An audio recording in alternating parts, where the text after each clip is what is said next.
Thuram non è più da solo ad Appiano Gentile, che si va a ripopolare sempre di più con i ritorni di Bastoni, di Dumfries, De Vrij, Sucic, anche Zielinski appena rientrati ad Appiano. Si va sempre più finalmente verso la fine di questa sosta per le nazionali, una sosta che ha dato ancora una volta un sacco di indicazioni interessanti all'Inter, con almeno 3 notizie che secondo me vanno tenute sotto osservazione in modo particolare anche per dei possibili colpi di scena sul calciomercato, a partire dalla difesa dove in questi giorni si sta discutendo tanto, lo avete letto e sentito anche sul nostro canale, di Jan Bissek. In Germania in queste ore stanno continuando a scrivere che gli agenti di Bissek temono che possa perdere il mondiale e quindi starebbero lavorando sul mercato in vista di gennaio per un possibile addio.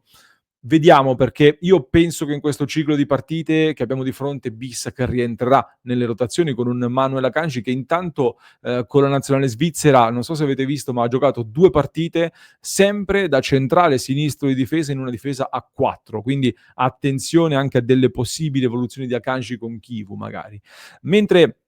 chi mi sembra francamente più lontano dall'avere delle evoluzioni è Thomas Palacios, che doveva partire, è rimasto, ma è fuori dai piani e nella sfida contro l'Atletico Madrid, nonostante il livello basso di intensità in quella partita, è stato forse l'unica vera nota negativa della gara e oggi è difficile francamente vedere dei margini per una sua integrazione, per cui ad oggi direi che sembra piuttosto scontato poter parlare di addio per Palacios a gennaio dopo quello sfumato in estate. Un addio che potrebbe aprire ad un nuovo innesto in rosa, perché come dicevamo anche domenica, nel contenuto di domenica, l'Inter il budget per un acquisto a gennaio ce l'ha. Non c'è posto nella lista Champions per il momento perché Palacios non libererebbe nessun posto, mentre nella lista Serie A c'è lo spazio per inserire anche un nuovo calciatore, per cui si potrebbe ragionare anche sulla possibilità di prendere un calciatore futuribile al posto di Palacios, qualcuno da addestrare anche in previsione della nuova stagione magari, ma di questo parleremo poi in altri contenuti. Intanto ben ritrovati amiche e amici interisti, vi invito a lasciare un mi piace, se non l'avete ancora fatto clic sul tasto iscriviti così continuate a far crescere il nostro canale. Vi ricordo sempre il nostro club di Passione Inter su www.passioneinter.club per supportare il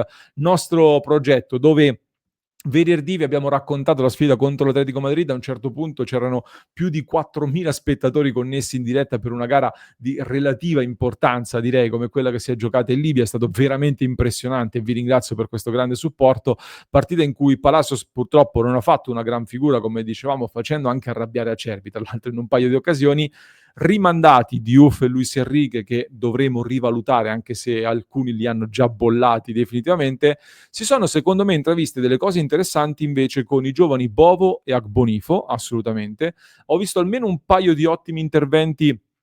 di Josep Martinez tra i pali e soprattutto io personalmente ho promosso Bonni che mi ha dato proprio l'impressione di volersi caricare di responsabilità là davanti e di essere veramente sul pezzo. Mi è piaciuta la prestazione di Bonni anche per i messaggi che ha lanciato secondo me in campo e questo ci collega anche alla seconda notizia che vorrei sottoporvi da questa sosta per il nazionale, una notizia che è legata ad una foto che ho visto sui canali social dell'Argentina nello scorso weekend e anche poi di Lautaro Martinez. Anzi, ve la faccio vedere direttamente dal profilo Instagram di Lautaro Martinez. Sono 2 foto che intravedete qui. Non riesco ad ingrandirvele più di così purtroppo, anche perché poi su Instagram compare sopra il conteggio dei like e dei commenti, ma questa foto e poi quest'altra in modo particolare, se seguite Lautaro su Instagram andate magari a riprendervela anche a schermo intero e senza andare a riprendere foto vecchie per fare dei confronti, spesso ho visto anche delle foto photoshoppate che girano eccetera eccetera, però ragazzi a me Lautaro Martinez in queste foto, e sono andato a rivedermi anche gli highlights estesi della prima partita dell'Argentina l'altra sera contro il Venezuela, mi ha dato l'impressione di essere molto asciutto, molto tirato fisicamente, più dell'anno scorso. Adesso non so se sono condizionato dal fatto che sappiamo che con Kivu stanno lavorando tanto in palestra, di più di quanto si faceva prima, non so se sono condizionato dal fatto che sappiamo ora gli allenamenti sono più duri dal punto di vista fisico, però ecco, Lautaro mi ha dato l'impressione da queste foto di essere veramente molto molto tirato e il discorso che avevamo fatto tra l'altro nel club anche su Di Marco, un Di Marco che sembra un po' più asciutto, Di Marco che è stato protagonista anche di questa polemica con i cambi, con Inzaghi, su cui nelle scorse ore è intervenuto anche l'ex preparatore atletico Ripert che ha detto che non è vero che Di Marco veniva sostituito sempre al 60° e comunque era sostituito per gestirlo al meglio. Abbiamo visto con i dati che effettivamente fino a marzo Di Marco ha ruotato in Champions League, ma in campionato giocava tanto e spesso giocava fino al 90°. Ma al di là di questo, quindi anche gli italiani non solo mi sono sembrati in buona forma dal punto di vista fisico, quindi è un Inter che sembra aver recuperato, per quello che abbiamo visto anche nelle ultime gare, quel gap di un mese circa di preparazione che aveva saltato, che aveva dovuto comprimere per via del mondiale per club. Quindi adesso sono curioso di vedere l'Inter all'opera in questo ciclo fondamentale fino alla sosta di novembre. Lautaro ha giocato 90 minuti facendo una partita buona contro il Venezuela con un assist, ha avuto delle occasioni, adesso è atteso stanotte alla sfida che è stata spostata di un giorno, di qualche ora, si giocherà sempre a Miami contro Porto Rico per poi rientrare da Piano Gentile soltanto giovedì. Ecco, se sta così bene fisicamente, io penso che sabato giocherà contro la Roma, probabilmente insieme proprio allo stesso Bonni che ha lavorato questi giorni con Chivu e un Pio Esposito che poi potrà fare la staffetta a gara in corso. Questa è la sensazione un po' ad oggi. La terza notizia invece riguarda il centrocampo dove io sto tenendo molto d'occhio Çalhanoğlu, già dalla precedente sosta e vi dicevo che, se andate a recuperare il contenuto che avevamo fatto un mese fa sulla precedente sosta per le nazionali, Çalhanoğlu nella prima sosta di questa stagione aveva fatto vedere i primi segnali di risveglio dopo una partita brutta contro l'Udinese. Ora è stato grande protagonista 63 minuti contro la Bulgaria facendo bene con doppio assist e non solo, è atteso ad un'altra partita, ma sta continuando questa crescita che è troppo importante per l'Inter. Mentre Sucic ha fatto una partita molto solida con la sua Croazia, la seconda è rimasto in panchina. Barella, attenzione a Barella e arriviamo un po'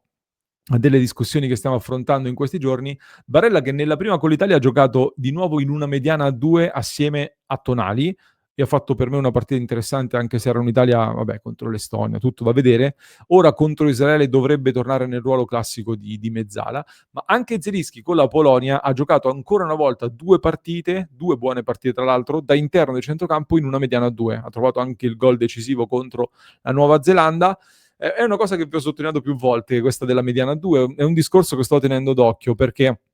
è ovvio che le indicazioni che arrivano dalle nazionali vanno prese sempre un po' con le pinze, con le dovute proporzioni, però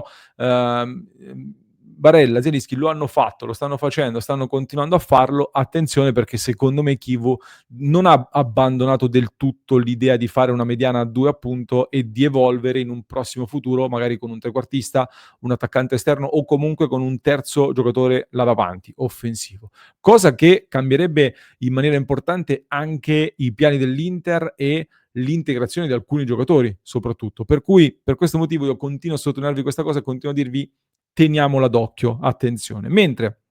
vi segnalo che Dumfries ha giocato ancora 90 minuti entrambe le partite con l'Olanda, non lo fanno rifiatare mai. De Vrij invece è rimasto in panchina in entrambe le occasioni. Carlos Augusto ha giocato 20 minuti nella prima amichevole del Brasile in Asia e 75 minuti da titolare invece nell'ultima amichevole che il Brasile ha perso per 3-2 contro il Giappone. Alla luce anche di questo, lunedì sera, come ogni lunedì alle 22, ci siamo sentiti nel club di Passione Inter e discutendo con i nostri soci del club abbiamo provato a disegnare insieme la formazione che ci aspettiamo contro la Roma sabato. Poche sorprese in realtà, anzi zero sorprese direi francamente, visto che manca Thuram che è infortunato e difficilmente recupererà. Sostanzialmente nel club è stato confermato questo assetto con Sommer, Akanji, Acerbi e Bastoni in difesa, Dumfries e Di Marco sulle fasce, Barella, Çalhanoğlu, Mkhitaryan in mezzo e in attacco, come detto, Lautaro Martinez e Bonni con un Pio Esposito che è in un buon momento e se ne è parlato forse fin troppo, dicevamo, in questa sosta per le nazionali, però potrebbe partire dalla panchina e potrebbe dare il suo apporto a gara in corso. Ditemi un po' se siete d'accordo magari con queste scelte, se anche voi vorreste vedere questa formazione, se secondo voi è la formazione migliore per affrontare la Roma di Gasperini in un test già molto importante.